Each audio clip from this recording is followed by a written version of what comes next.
নমস্কার বন্ধুরা, অভিনব চৈতিস ব্লগে তোমাদের সবাইকে আবার একবার স্বাগত জানিয়ে আজকে নতুন আরেকটা ব্লগ শুরু করছি। তোমরা সকলে কেমন আছো, কে কোথা থেকে আমার ব্লগগুলো দেখছো আর দেখে কেমন লাগছে সেটা অবশ্যই কমেন্ট করে জানিও। ভালো লাগলে লাইক করো, বন্ধু বান্ধবের সঙ্গে শেয়ার করো। যারা ইউটিউব থেকে দেখছো তারা চ্যানেলটাকে সাবস্ক্রাইব করে দিও, পাশে থাকা বেল বাটনটাকে অল করে দিও। আর যারা ফেসবুক থেকে দেখছো তারা পেজটা অবশ্যই ফলো করো। দেখতেই পাচ্ছ সেই যন্ত্রণা আমার এখনো রয়ে গেছে। 1 জানুয়ারির দিন এলো বাড়িতে, কত রকম ঝগড়া রাগারাগি, কত কথার পরও এখনো এই মূর্তিমান সদস্যকে আমি তার বাড়ি পাঠাতে পারিনি। রিকের সঙ্গে তার বাবারও কথা বলা বন্ধ হয়ে গেছে। এই দেখছো ওর কারুকার্য দেখতে দেখতে আর ওকে সামলাতে সামলাতে আমার সারা দিন মাথায় উঠে যাচ্ছে। এত বিরক্ত করছে বলে বোঝাতে পারবো না। কোনো জায়গায় তো ওকে বেঁধে রাখবার কোনো ব্যাপার নেই, কোথায় বাঁধবো বলো? ওরকম নরম কচি চামড়া, কোথায় দড়ি আটকাবো? লেগে যাবে। কাউকে ভালোবেসে বাড়িতে নিয়ে এসে তাকে কষ্ট দেবার তো কোনো মানে হয় না। আর আমি সত্যি কথা বলতে এই সমস্ত যে কোনো প্রাণীকে ভীষণ রকম ভয় পাই, জানি না কেন। ওদের নরম চামড়া আমার গায়ে ঠেকলেই আমার কেমন একটা অস্বস্তি হয়। আমি এত ভয় পাই যে ওদেরকে সামনে থেকে ধরতেও যেতে পারি না। কিন্তু রিকের যে হয়েছে, তোমাদের দাদা বলেছিল যেখান থেকে পারিস সেখানেই ওকে ছেড়ে রেখে আসতে। রিকও 2-1 বন্ধুকে বলেছে নেবার জন্য, তারাও কেউ নিতে চাইছে না। আর এখন যেটা হয়েছে, যে দোকান থেকে এনেছিল সেই দোকানের দিতে গেলেও সেই দোকানদারও একই কথা বলছে, বিক্রি হওয়া জিনিস আমি আর নেব না। তো আজকে বুধবার, আগামীকাল বৃহস্পতিবার দোকান বন্ধ থাকবে, উপায় নেই। এনাকে শুক্রবার পর্যন্ত বাড়িতে রাখতেই হবে। কারণ তোমাদের দাদা বলেছে যে দোকান থেকে এনেছি সেই দোকানে গিয়ে বলবি আমার কোনো টাকা পয়সা ফেরত দিতে লাগবে না, আপনার খরগোশ আপনি রাখুন, পারলে অন্য কাউকে বিক্রি করে দিন। আর তাতেও যদি না রাখে, মানে উনি নিতে চান, তখন ওনার দোকানের সামনে বসিয়ে দিয়ে চলে আসবি। কিন্তু যেন তেন প্রকারে এনাকে আমার বাড়ি থেকে এখন তুমি ওনার যার দোকান থেকে নিয়েছো তার দোকানে হোক বা কোনো বন্ধু বান্ধব যেখানে ইচ্ছা সেখানেই দিয়ে দাও, যেন ওর কোনো ক্ষতি না হয়। মানে রাস্তাঘাটে ছেড়ে না দিতে, কারণ ছোট বাচ্চা কোথায় গাড়ি ঘোড়াতে চাপা পড়ে যাবে বা কুকুর টুকুরে কামড়াকামড়ি করে ছিঁড়ে মেরে ফেলবে, সেরকম যেন না হয়। কিন্তু কোনো একটা সেফ জায়গায় ওকে রেখে আসতে, শুধু আমার বাড়ি ছাড়া। এখন রিকেরও হয়েছে ভারী সমস্যা, সে স্কুল কোচিং করে সময়ও কম পায়। তারপর এবার যে যে সমস্ত বন্ধু বান্ধব রয়েছে তাদের অনেককেই ও সেধেছে, কিন্তু কেউই নিতে চাইছে না। তাই অগত্যা এখন একটাই উপায়, দাদা লাস্ট বলে দিয়েছে যে আমি শুক্রবার দিন টাইম দিলাম, যেহেতু আজকে ও গেছিল দোকানে কথা বলতে, দোকানদার এই বলেছে বলে চলে এসছে। তো কি আর করা যাবে, শুক্রবার অবধি বলেছে। শুক্রবার দিন সকালবেলা একদম গিয়ে ওনার দোকানে বলবি আমার কোনো টাকা পয়সা ফেরত দরকার নেই, আপনি রেখে দিন। তো ওর সঙ্গে দেখতে দেখতে দেখতে পাচ্ছ আমার ঘরের শুধু খাট বিছানাগুলো কেটে দিতে বাকি রয়েছে। যেটাই পাচ্ছে হাতের কাছে সেটাই কামড়ে দিচ্ছে। এখন বাধ্য হয়ে, যেহেতু আমি গাজরটা দেখতেই পেলে কোড়াতে বসেছিলাম, প্রায় 2 কিলোর মতো গাজর। কয়েকদিন ধরেই গাজর টুকটাক সবজি রান্না করবার জন্য, ডাল রান্না করবার জন্য আনা হয়েছিল। রিক কিছুটা কিনে এনেছিল খরগোশকে দেওয়ার জন্য। তারপর অনেকগুলো ছিলই। তারপর তোমাদের দাদা, রিক যেহেতু কদিন আগেই বলছিল মা গাজর উঠে গেছে হালুয়া বানাবার জন্য, তো তোমাদের দাদাও এনে দিয়েছিল। সব মিলিয়ে প্রায় 2 কিলোর ওপরে গাজর, সব কটাকে ছাড়িয়ে ধুয়ে পরিষ্কার করে রেখেছিলাম। আর এখন শুধু মাথাগুলো দেখো কতগুলো পড়ে রয়েছে, সেটুকু বাদ দিয়ে বাদ বাকি সমস্ত গাজরগুলোকে ভালোভাবে গ্রেট করে নিয়েছি।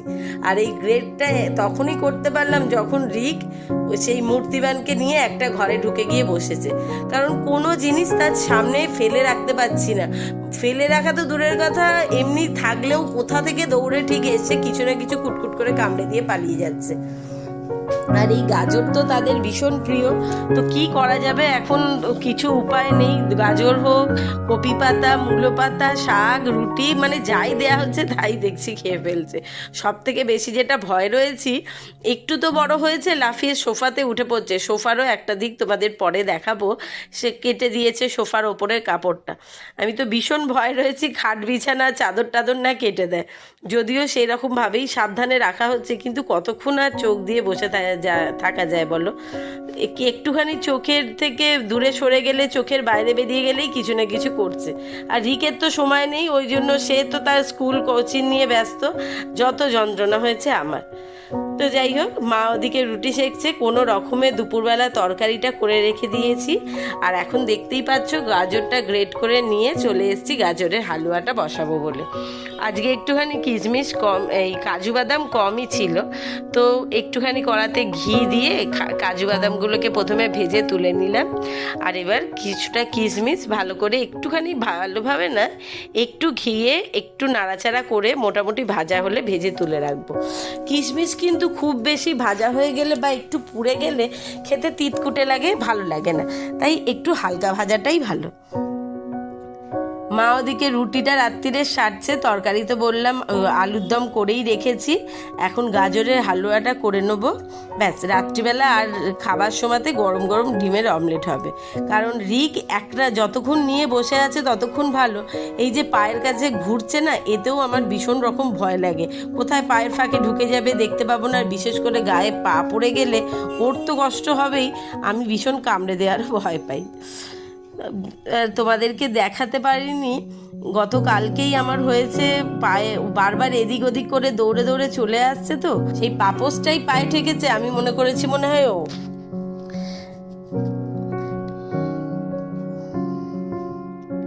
গাজরটাকে দিয়ে দিলাম ঘিয়ের মধ্যে, আবারও কিছুটা ঘি দিয়ে এবার গাজরটাকে একটুখানি ঘিয়ের সঙ্গে ভালোভাবে মিশিয়ে নিয়ে, মোটামুটি পুরো গাজরটাকেই ঘিয়ের সঙ্গে ভালোভাবে মিশিয়ে নেবো।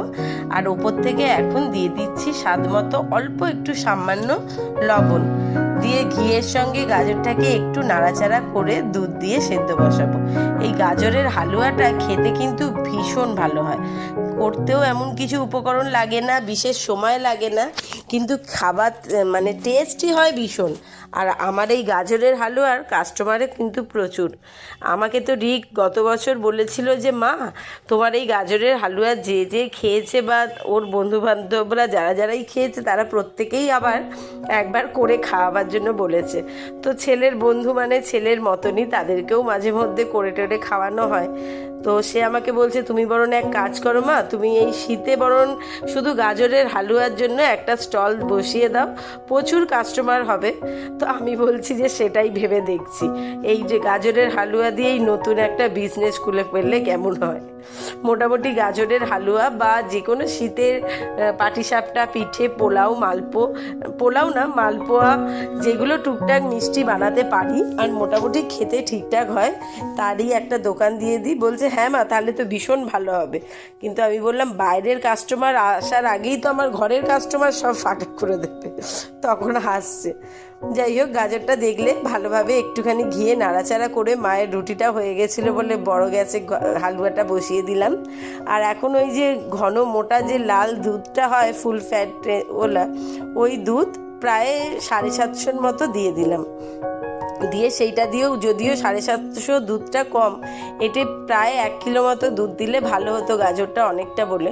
কিন্তু আজকে তোমাদের দাদা চায়ের দুধ আনতে গেছে ভুলে, তাই একটুখানি দুধ রাখলাম চায়ের জন্য, আর বাদবাকি সবটাই দিয়ে দিয়েছি। দিয়ে দুধটাও বেশ শুকনো হয়ে ফুটে কমে এসেছিল, তাই এখন স্বাদ মতো চিনিটা দিয়ে দিচ্ছি। চিনিটা দিলে আরও খানিকটা ফুটবে, কারণ চিনির রসটা বেরোবে, দিয়ে ঝটপট নামাবো। কারণ রিক ওখান থেকে চেঁচামেচি করছে, মা দরজা বন্ধ করে আমি থাকতে পারছি না, তুমি তাড়াতাড়ি করো, আমি দরজা খুলবো। আর ও বেরোলেই আমি করছি কি, ভয়ের চোটে সোফার ওপর নালে খাটের ওপর উঠে যাচ্ছি। আমার ওই পায়ে পায়ে ঘুরলে ভীষণ ভয় লাগে। এই করে করে তোমরা জানো না, বাড়িতে কুকুর পুষবে, কুকুর আনবে করে কান্নাকাটি করে সারা বাড়ি মাথায় তুলে আমাদের যে মাঝখানে কি ভোগান ভুগিয়েছে কি বলবো। এই যে এখানে আলুর দম রেডি, ঢাকা দিয়ে রেখেছিলাম, সেটাকে আবার এখন একটুখানি গরমও করে নিলাম, মায়ের রুটিটা হয়ে যেত পাশের গ্যাসে। জানি একটুখানি আলুর দমটা গরম থাকলে, রুটিটা গরম থাকলে খেতে ভালো লাগে। আর এখানে মায়ের রুটি করাও হয়ে গেছে, ওখানে গাজরের হালুয়া প্রায় হয়ে এসছে, শুধু বাকি রয়েছে ডিমের অমলেটটা করব আর সবাইকে একসঙ্গে ঝটপট খেতে দেবো। কিন্তু চিন্তা হচ্ছে রিককে একসঙ্গে যে খেতে দেবো, রিক যখন খাবে তখন ওইটাকে সামলাবে কে। কারণ দুদিন হয়েছিল কি ব্যালকনিটাতে রেখেছিলাম, কিন্তু ব্যালকনিতে থাকলে উনি বাবু আবার ভোদাইয়ের কাছে চলে যাচ্ছে, আর ভোদাই এত চিৎকার করছে সারা বাড়ি মাথায় তুলে ফেলছে। মোটামুটি দেখতে পাচ্ছ চিনির রসটা কমেই এসছে ফুটে, সাইড দিয়ে ঘি বেরোচ্ছে। এখন তাই 2 চামচের মতো দিয়ে দিলাম গোলাপ জল, আর ভাজা কাজু কিশমিশটা ওপর দিয়ে ছড়িয়ে ভালোভাবে মিশিয়ে নিচ্ছি। এই গাজরের হালুয়াটাতে না গোলাপ জল দিলে সুন্দর একটা ফ্লেভার আসে, খেতেও খুব সুন্দর লাগে। আর এই সময়তে একটুখানি যদি একটু বেশি করে খোয়া ক্ষীর দেয়া যায় তাহলে আরও বেশি ভালো হয়। যদিও আজকে আমার খোয়া ক্ষীর আনানো ছিল না, সামনের দোকানে পাইও নি, তাই রিককে দিয়ে একটু মিল্ক কেক আনিয়েছি। সেই মিল্ক কেক অর্ধেকটা দিয়ে দিচ্ছি। এখন ভালোভাবে গাজরের হালুয়াটার সঙ্গে মিশিয়ে নেব। গরম অবস্থায় ক্ষীরটা মিল্ক কেকটা মিলে যাবে ভালো, আর বাদবাকিটা বাটিতে ঢেলে নিয়ে মিশিয়ে ওপর থেকে ছড়িয়ে দেবো। এই গাজরের হালুয়ার বললামই আমার অনেক কাস্টমার, তাই একটু বেশি করেই করেছে, কারণ এই গাজরের হালুয়া প্রচুর লোককে বিলি করতে হবে। মোটামুটি করলে তখন মনটা হয় ও একটু খেতে ভালোবাসে, একটু খেতে ভালোবাসে, এ বলে ও বলে, তো করছি যখন একবারে বেশি করেই করি, সবাইকে একটু একটু করে দিয়ে খেতে বেশ ভালোই লাগে। কেউ কোনো জিনিসটা খেতে ভালোবাসে সেটা দেখবে বাড়িতে যদি রান্না হয় বা বানানো হয়, তাকে না দিয়ে একা খেতে কিন্তু মনটা ঠিক সায় দেয় না। এই দেখো এই বাটিটা পুরো ভর্তি হয়ে গেছে। তোমাদেরও কার কার গাজরের হালুয়া পছন্দের সেটা কিন্তু অবশ্যই জানিও। আমার বাড়িতে যদিও যে কোনো মিষ্টি, যে কোনো ভালো খাবারেরই ভীষণ খাদ্যরসিক বাবু রয়েছেন। সকল খাবার জিনিস যেগুলো ভালো হয় সেগুলো সবটাই তার ভীষণ পছন্দের, সে স্পাইসি হোক বা মিষ্টি খাবার। এবার একটুখানি বাদবাকি মিল্ক কেকটা ওপর দিয়ে এরমভাবে সাজিয়ে দিচ্ছি। যদিও বড় জায়গাটায় ঢেলে একটুখানি ছড়িয়ে দিলে আরও ভালোভাবে হতো, তো আমি এই বাটিটাই মনে করলাম অনেকটা ধরে যাবে একসঙ্গে, তাই এর মধ্যেই সার্ভ করলাম।